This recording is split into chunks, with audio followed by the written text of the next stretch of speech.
नमस्कार मित्रांनो, सर्वांचं पुन्हा एकदा या आपल्या यूट्यूब चॅनलवरती स्वागत आहे। मित्रांनो, आजचा व्हिडिओ सर्वांसाठीच खूप महत्त्वाचा होणार आहे। तुम्हाला समजा बांधकाम करायचं असेल, बांधकाम लाल विटामध्ये करायचं असेल, म्हणजे आपण घराचं बांधकाम करण्यासाठी काय करतो, ज्या विटभट्ट्या असतात त्या विटभट्ट्यावरून ज्या भाजलेल्या विटा असतात त्या लाल विटा मागवतो आणि त्या लाल विटामध्ये घराचं बांधकाम करतो। समजा तुम्हाला भाजक्या विटामध्ये म्हणजे लाल विटामध्ये घराचं बांधकाम करायचं असेल किंवा समजा तुम्हाला सिपरक्स विटामध्ये घराचं बांधकाम करायचं असेल, तर दोन्हीमध्ये खर्चाचा डिफरन्स किती पडू शकतो, मटेरियलचा डिफरन्स किती पडू शकतो, त्याबद्दलची माहिती तुम्हाला या व्हिडिओच्या माध्यमातून सांगितली जाणार आहे।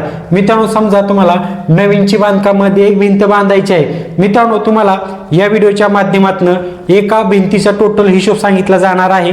म्हणजे 100 स्क्वेअर फूटची एक भिंत बांधायची आहे नवीनची बांधकामामध्ये किंवा सिपरक्स ब्लॉकमध्ये एक भिंत बांधायची आहे। तर टोटल एक भिंत बांधण्यासाठी तुम्हाला वीट किती लागणार आहे, जर तुम्ही लाल विटामध्ये घराचं बांधकाम करता तर वीट किती लागणार आहे, क्रसॅन्ड किती लागणार आहे, सिमेंट किती लागणार आहे, लेबर खर्च किती येणार आहे एका भिंतीसाठी, किंवा तुम्ही सिपरक्स विटामध्ये समजा एक भिंत बांधताय तर विटांसाठी केमिकलसाठी लेबर खर्च किती येणार आहे या व्हिडिओच्या माध्यमातून माहिती सांगितली जाणार आहे। या व्हिडिओमध्ये फक्त एका भिंतीचा टोटल हिशोब सांगितला जाणार आहे। तुम्हाला समजा 4 भिंती बांधायची असेल किंवा त्यापेक्षा जास्त भिंती बांधायची असेल, तुम्ही त्याप्रमाणे कॅल्क्युलेशन करू शकता की खर्चाचा किती डिफरन्स पडू शकतो। या व्हिडिओमध्ये तुम्हाला शेवटी एक अंदाज सांगितला जाणार आहे की लाल विटामध्ये आणि सिपरक्समध्ये जर तुम्ही बांधकाम करताय तर तुमचा पैसे किती वाचू शकतात। चला तर मग वेळ न घालवता तुम्हाला माहिती सांगतो। पण त्याआधी मित्रांनो, तुम्ही जर या आपल्या चॅनलवरती नवीन असाल तर सर्वात आधी आपल्या चॅनलला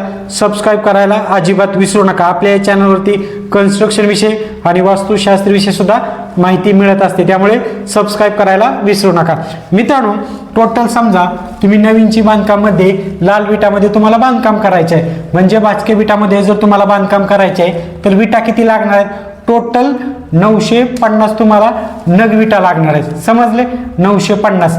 आता जो विटांचा आपण खरेदीचा रेट आहे, विटांचा नवीनची बांधकामासाठी जी लाल विटा आहे त्याचा खरेदीचा रेट आपण 8 रुपये धरलेला आहे। आता तुमच्या गावामध्ये विटांचा काय रेट चालू आहे त्याप्रमाणे मित्रांनो तुम्ही कॅल्क्युलेशन करू शकता। आपल्याला एक ब्राचची भिंत बांधण्यासाठी म्हणजे 100 स्क्वेअर फूटची एक भिंत बांधण्यासाठी 950 विटा लागणार आहेत। 8 रुपये एका विटाचा खरेदीचा रेट धरलेला आहे, त्याचे झाले विटांचे 7600 रुपये। समजले मित्रांनो, 7600 रुपये खर्च येऊ शकतो विटांसाठी। त्यानंतर आपल्याला काय लागणार आहे, क्रसॅन्ड किती लागणार आहे, एक भिंत फक्त बांधकाम करण्यासाठी 40 CFT आपल्याला सॅन्ड लागणार आहे। आणि आपण जो सॅन्डचा जो खरेदीचा रेट आहे पर CFTचा तो 65 रुपये धरलेला आहे। 65 रुपये आपण खरेदीचा रेट धरलेला आहे क्रसॅन्डचा, त्याचे झाले म्हणजे 40 CFTचे 65 रुपयाच्या रेटनुसार झाले 2600 रुपये। समजले मित्रांनो, क्रसॅन्डसाठी एवढा खर्च येऊ शकतो। त्यानंतर सिमेंट किती लागणार आहे, सिमेंट आपल्याला 3 ते 4 बॅगच्या आसपास आपल्याला सिमेंट लागणार आहे। ठीक आहे, आपण 4 बॅग धरूया। आता सिमेंट बॅगचा जो खरेदीचा रेट आहे आपण एक सरासरी 360 रुपये धरलेला आहे, म्हणजे 4 बॅगचे किती झाले 1440 रुपये सिमेंटसाठी। आता लेबर खर्च किती येणार आहे, टोटल आपली एक भिंत आहे म्हणजे 100 स्क्वेअर फूटची एक भिंत आहे, एका ब्राचची एक भिंत आहे, 100 स्क्वेअर फूटची एक भिंत, 100 स्क्वेअर फूटची एक भिंत।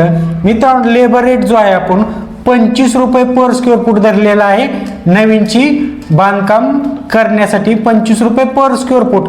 तुमच्या गावामध्ये नवीनची बांधकामाचा रेट काय चालू आहे त्याप्रमाणे तुम्ही कॅल्क्युलेशन करू शकता। आपण उदाहरणासाठी 25 रुपये बांधकामाचा labour rate per square foot धरलेला आहे, त्याचे झाले 2500 रुपये लेबर रेट।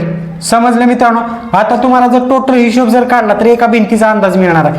टोटल 7600 असेल किंवा 2600 असेल किंवा जो सिमेंटसाठी खर्च असेल 1440 रुपये आणि लेबर खर्च आहे, या मित्रांनो सर्वांची जर टोटल बेरीज केली तर आपल्याला अंदाज लागणार आहे की टोटल खर्च किती येऊ शकतो,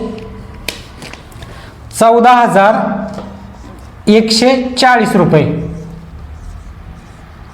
समजलं मित्रांनो, 14,400 रुपये खर्च येऊ शकतो जर तुम्ही लाल विटामध्ये बांधकाम करताय तर. आता समजा तुम्ही शिफरस विटामध्येच एक भिंत बांधताय तर किती खर्च येऊ शकतो आणि नंतर तुम्हाला एक दोन्हीमध्ये डिफरन्स मिळून जाईल. समजा तुम्ही शिफरस विटामध्ये बांधकाम करताय तर तुम्हाला साधारणतः 75 नग विटा लागणार आहेत. 75 नग विटा लागणार आहेत. शिफरस विटांची साईज लांबीला 2 फूट असेल आणि उंचीला जर 8 इंच असेल तर 75 नग लागणार आहेत एका ब्राससाठी. आता जो रेट आहे आपण खरेदीचा शिफरस विटांचा तो 75 रुपये धरलेला आहे. विटांचा खरेदीचा रेट त्याचे झाले, विटांचे किती झाले, 5,625 रुपये वीट खरेदी करण्यासाठी आपल्याला खर्च येऊ शकतो. ठीक आहे. त्यानंतर केमिकल किती लागणार आहे, केमिकल आपल्याला 70 किलोच्या आसपास लागणार आहे. 70 किलोच्या आसपास आपल्याला केमिकल लागणार आहे एक भिंत बांधकाम करण्यासाठी. केमिकलचा जो खरेदीचा रेट आहे आपण 13 रुपये पर किलोचा धरलेला आहे. 13 रुपये पर किलोचा धरलेला आहे. 70 किलोचे झाले 910 रुपये, म्हणजे केमिकलसाठी एवढा खर्च येऊ शकतो. आता लेबर खर्च किती येऊ शकतो, टोटल आपलं एका ब्रासचं काम आहे म्हणजे 100 स्क्वेअर फूटची एक भिंत आहे. 100 स्क्वेअर फूटची एक भिंत आहे. तर मित्रांनो हा रेट आपण सुद्धा 25 रुपये पर स्क्वेअर फूट धरलेला आहे. लेबर रेट शिफरस बांधकामाचं करण्यासाठी एका बांधकामाचा पर स्क्वेअर फूटचा 25 रुपये रेट धरलेला आहे. लेबर रेट एका भिंतीचं झालं टोटल 2,500 रुपये. समजलं मित्रांनो. आता या सर्वांची जर टोटल बेरीज केली, विटांचा खर्च असेल किंवा केमिकलचा खर्च असेल किंवा लेबर खर्च असेल तर टोटल शिफरस विटामध्ये जर तुम्ही बांधकाम करताय एका भिंतीचा तर टोटल खर्च किती येऊ शकतो तुम्हाला, तर 9,035 रुपये. म्हणजे तुम्ही शिफरस विटामध्ये जर बांधकाम करताय एक भिंतीचं तर तुम्हाला 9,035 रुपये खर्च येऊ शकतो. जर तुम्ही लाल विटामध्ये बांधकाम करताय तर 14,140 रुपये खर्च येऊ शकतो. मित्रांनो या दोन्हींचा जर डिफरन्स बघितला तर किती फरक पडू शकतो, दोन्हींचा डिफरन्स जर बघितला तर 4 ते 5,000 रुपयाच्या आसपास मित्रांनो फरक पडू शकतो एका भिंतीसाठी. 4 ते 5,000 रुपयाचा फरक पडू शकतो एका भिंतीसाठी मटेरियलचा खर्चाचा. समजलं मित्रांनो. व्हिडिओ जर आवडला तर व्हिडिओला लाईक करायला, आपल्या चॅनलला सबस्क्राईब करायला अजिबात विसरू नका. धन्यवाद.